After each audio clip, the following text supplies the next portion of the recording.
Comédienne, chanteuse, actrice, Véronique Jeannot est l'invitée de C'est vous sur 20. Comment allez-vous? Bonjour, et je vais très bien, merci. On est ravis de vous accueillir en Alsace. C'est une région que vous connaissez un petit peu?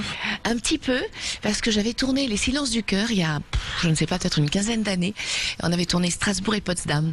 Donc j'ai eu le bonheur de découvrir Strasbourg à ce moment-là. Voilà, et ça vous plaisait bien? Oui, j'ai bien aimé. Et j'ai bien aimé aussi ce qu'on y mangeait, pour tout dire. C'est pour ça que je vous présentais comme comédienne, puisque c'est plutôt les planches, actrice c'est pour le cinéma et chanteuse aussi. On a tous un peu Woolsey en tête. Mais oui, mon premier c'est Désir, mon deuxième du plaisir.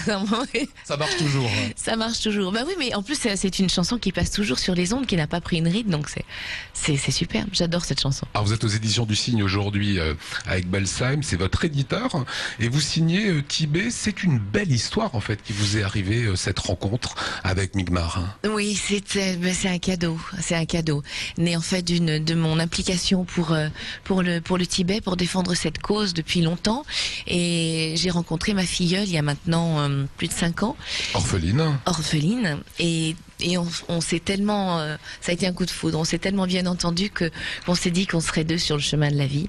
Et c'est ce qu'on fait, donc je vais la voir tous les ans, je l'aide à grandir et je reste près d'elle le plus possible. Et je suis près d'elle de toute façon, même à distance, quoi qu'il arrive. Alors quand vous la rencontrez, j'ai tendance à dire qu'elle vit dans un autre monde, hein. Elle connaît quasiment pas la voiture, en tout cas dès qu'elle est dans une voiture, elle est malade. Oui, c'était son premier voyage, elle a fait son premier voyage voiture avec moi, elle a fait son premier voyage en avion plus tard, mais ça ce sera peut-être une suite si on en fait une. Son premier bain à l'hôtel. Son premier bain à l'hôtel. Tout était nouveau pour elle, tout était nouveau. Le restaurant, les couverts, la tendresse.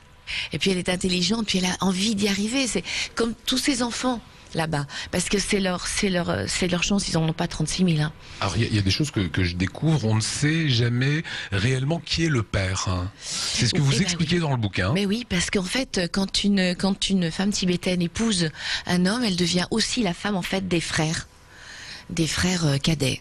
Donc, alors, souvent, on ne sait pas vraiment de qui est l'enfant. Donc, Migmar, en fait, n'est peut-être pas la fille de son père qui est décédé, mais peut-être d'un autre de ses oncles. Mais je dirais, il y a tellement pas... Non, mais ça les dérange pas. C'est culturel. C'est culturel. Alors, au départ, j'avais du mal à comprendre ce qu'elle m'expliquait. C'était un petit peu nébuleux pour moi. Et j'ai fini par comprendre ça, et qui m'a été confirmé.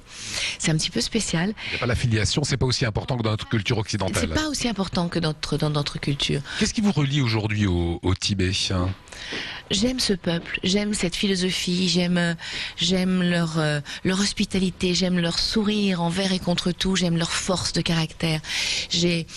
Évidemment, ça fait des années que je rencontre des Tibétains, que je parle avec eux, et il faut creuser, il faut devenir intime avec eux pour qu'enfin ils nous parlent généralement de l'enfer en fait, qui a été leur vie.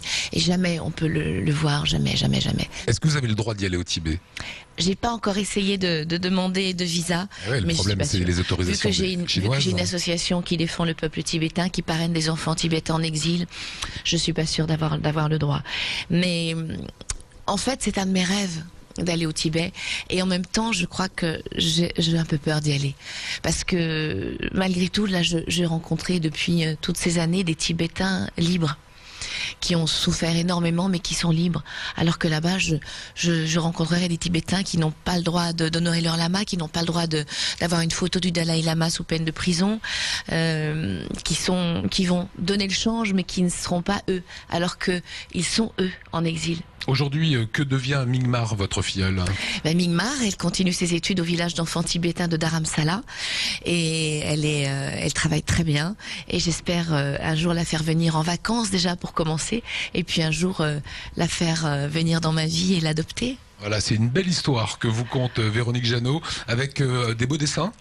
Voilà, des dessins magnifiques. Oui, c'est Philippe Glogowski qui a fait les dessins, et je dois dire qu'il a fait un travail formidable, parce que c'est pas facile d'abord de découvrir cet univers, de rentrer dans cet univers qu'il ne connaissait pas, de me croquer. Alors il y a des fois où c'est pas facile, où c'est pas, mais il a vraiment, je sais que j'ai pas un visage qui est facile à croquer, et il y a vraiment des planches qui sont très bien réussies. Une belle histoire avec une Véronique Jeannot à croquer.